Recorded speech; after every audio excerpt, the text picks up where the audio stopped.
Hello, everyone. My name is Malachi Porter, and I'm going to get my final thesis on the private prison initiative. Here it is right here.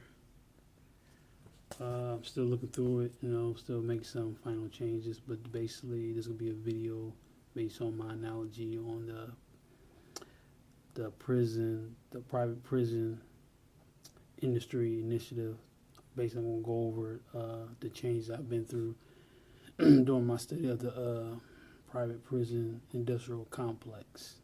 As I stated earlier, that the prison population in America is an ongoing problem, and it's getting bigger and bigger. It's been a problem for the last about roughly, I say close to 30 years. And there's some ways why United States and the American criminal justice system chooses alternative, and I think it's a bad alternative because it's all about profits. It's all about making them revenue over prisoners. It's not really about changing prisoners' lives. It's not correcting the criminal behavior problems, and the whole objective of this paper is really just basically go over and discuss why the private prison industrial complex is a very serious problem in our criminal justice system. And I'm just going to go briefly over it and why I've chosen this study or this research. So basically, my main thing of the three main reasons why it's a bad idea is this low cost initiative. They have mistreatment of detainees and the unflexibleness of the officers and medical staff, and why there is less recidivism in private prisons. Why criminals often, when they go through these private prisons, they have relapse from the criminal behavior. Well, to make a long story, not to get too long into it, the process why I did this paper, I took a lot of research, I looked over and over of articles, case studies about why the private prison system is a very complicated process, but why, like I said, our American justice system and these government agencies and these private contractors, they make a profit off of it, billions of dollars. And the main thing I just want to go over is the references that I find out there very helpful during my analogy and my study of this project. The first one I will say is the one called Social Legal Analysis of the Correcting Out Prisons.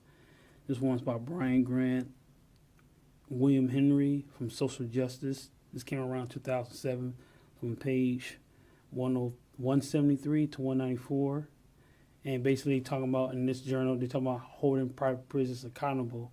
And basically it's a social legal analysis why these prisons are being contacted. In that article, it talks about why does America criminal justice system and its state officials go with this process. And I will say one of the main reasons why that our criminal justice system tends to go this route, because it's cheap, it's affordable, and it's a new innovative way to go with these new prisons versus the old state prisons when the criminal justice have more control. In these new private prisons, there is no criminal justice processing whatsoever. It's the people the contractors that control the private prisons, they have more leeway and more control of these privately run organizations or facilities, I might say. And the government, they does look over them, but they allow the private contractors to run it as they see fit.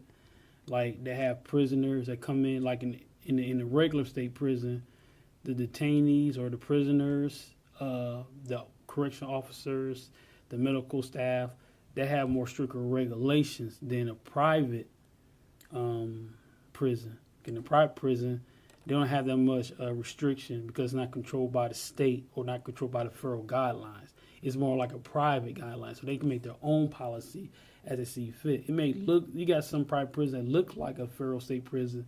They just change the name. They put a little renovation in the building. They'll take these old prisons and they convert to new, innovative facilities. It's like you're taking an old building and you renovate from inside out. You put new plumbing in it. You put new wall siding, new vinyl. It's the same way with the prisons, the private prisons. And these state officials and these private companies, these firms, they come in. It's kind of like they come in and look over the old building. They used to be hold, like say about 50,000 inmates, but it was designed on to hold 30,000. You know, and the state-run prisons, they go through the legal process and getting booked, getting their trial date, and they serve their time while on trial, right on the trial date. But you know, the state-run prisons, they have programs that keep these guys afloat. They keep their mind. They have a trade. They go take college courses. They go rehab programs. They even have social programs to help them keep their mind afloat and keep their activity afloat while they serve their time. But in the private prisons, nothing like that. They have less flexibility towards the correctional officers and the medical staff and janitorial staff. There's been a lot of cases of violence in these private prisons, and there's been a lot of turnovers from correctional officers because of low pay and no way hierarchy is moving up within the system. But overall, this is still the main alternative that our American criminal justice system has been had for the last over 25 years.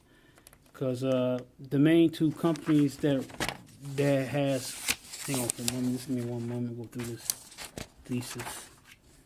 Hang on for a moment. Just bear with me here. Okay.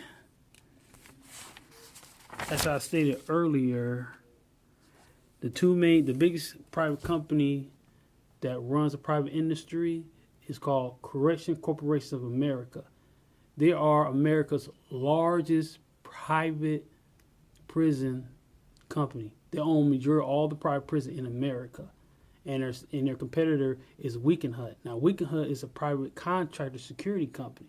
And I know, because I was working in private security for almost 10 years. So these private prisons are like these private security companies. Instead of hiring the police department, the state, work for the state, they will hire guys like me to run guys like the detainees. They run the whole facility. You know, you have one guy that may watch the gate. You may have one guy that watch the cameras. You have one officer that count all the beds. You may have 2 officers or 3 officers in charge of 30 detainees in one facility. And our job is to rotate around the whole room or around infrastructure to make sure there's no violations, to make sure they do sweep around the whole prison at any given time, because, prisoners, they have a code of conduct as well. But in the private prison, there's less restriction. So that means you hear a lot of incidents of detainees getting their rights being violated. Even though they're in prison, they still have rights because they're prisoners. They have rights. They have access to a library. They have access to law, to statuettes. They have access to the attorneys or whoever represent them during the trial. But my whole point is that these private prisoners, they have those main 3 alternatives. Is a cost, cheap, effort way to run our prison system. Another are mistreatment of detainees, and also the inflexibility of correctional officers and medical staff personnel. They have a high turnover because their lives be in danger too, because they encounter a lot of violent encounter between detainees. Because prison is a world within the world, or a society within a society. So my whole point is about this whole final thesis that get anybody in the criminal justice system. If you understand our criminal justice, we know that we have a overcrowded population issue in our country. And that's why we're the most incarcerated country in the world, due to the private prison initiative. And like I said, the people that runs this whole industry is the biggest company, as I said earlier, is their name is the Correction Corporation of America, and their biggest competitor is Wickenhut, and they control 75% of the private prison market in the United States. This is going back in 2007, so that tells you right there they're the biggest company and they own 75% of the private prison market. These are the main guys that our state government goes to, our state prisoners go to, or Department of Bureau of Prisons. They go to the Correction Corporation of America to get those prisons set up and set up the contracts and set up shop. They turn these old prisons and turn them into state-of-the-art innovative facilities, and they have the beds count up. But according to this research I looked up, they have over 75 beds available at that time, and they control this, and they hire in-house security.